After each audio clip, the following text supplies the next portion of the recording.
Alright, so recently I attended a parent-teacher meeting with my parents.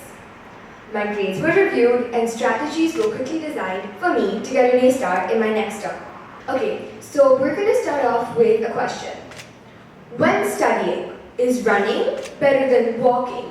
Actually, no. Let's start off with another one, slightly easier. Which is more exhausting, running or walking? I think when I say running is more exhausting than walking, I'm speaking for all of us here.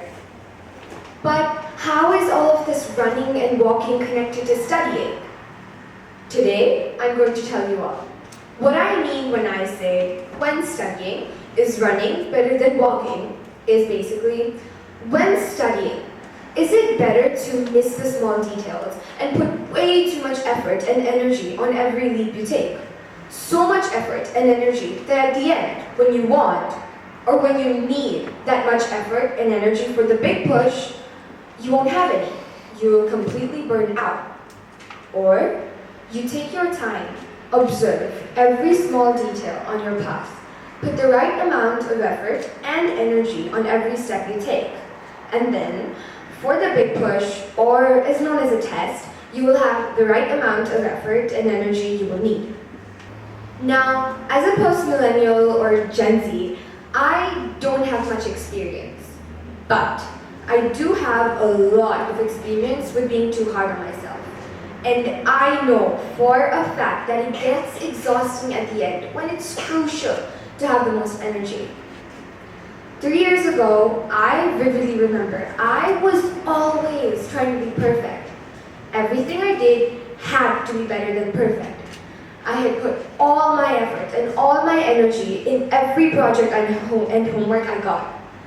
In fact, I got so addicted to using all my effort and all my energy in the smallest of the details that I never recharged myself.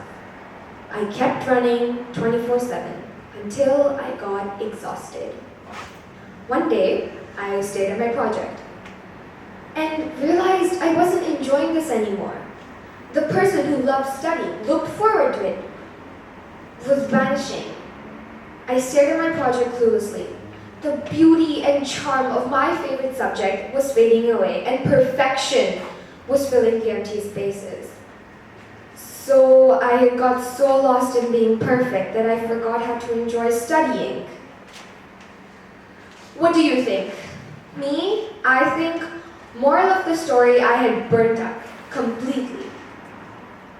What I even mean when I say when studying is running better than walking is also when studying, is it better to rush up to the advanced levels without exploring and understanding every topic and detail to the fullest, or exploring and understanding every topic, every detail of the topic to the fullest, and then gradually, with your time and energy, moving on to the advanced levels?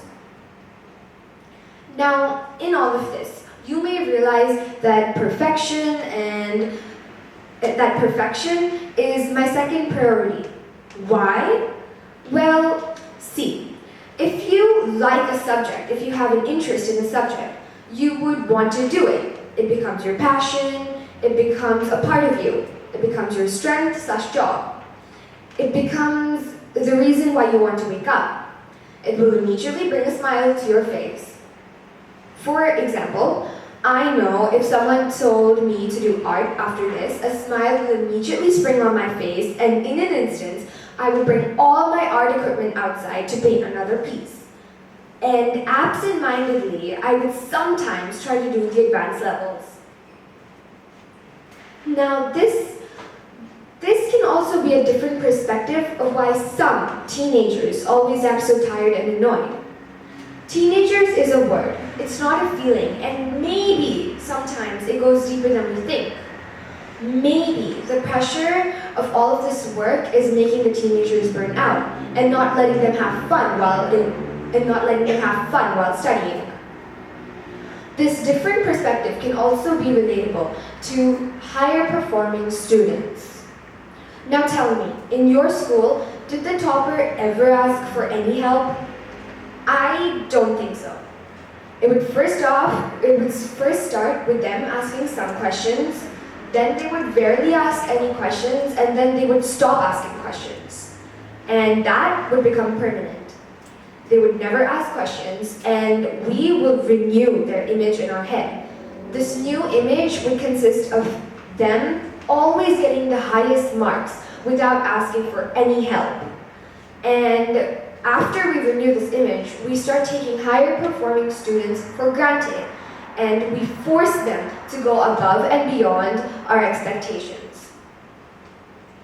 So one more method to encourage effective learning, sometimes all it takes is some motivation, support, conscious pauses to learn how to start walking.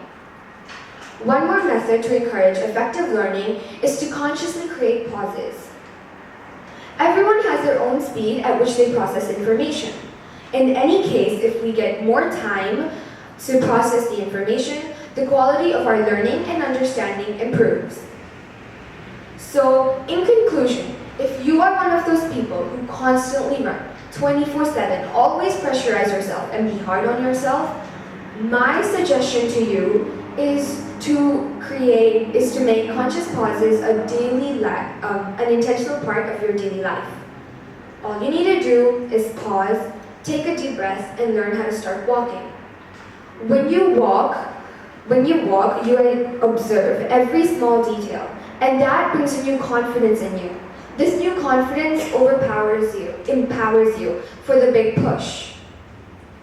So start constantly walking instead of running. It will bring out the better you. Thank you. Thank you.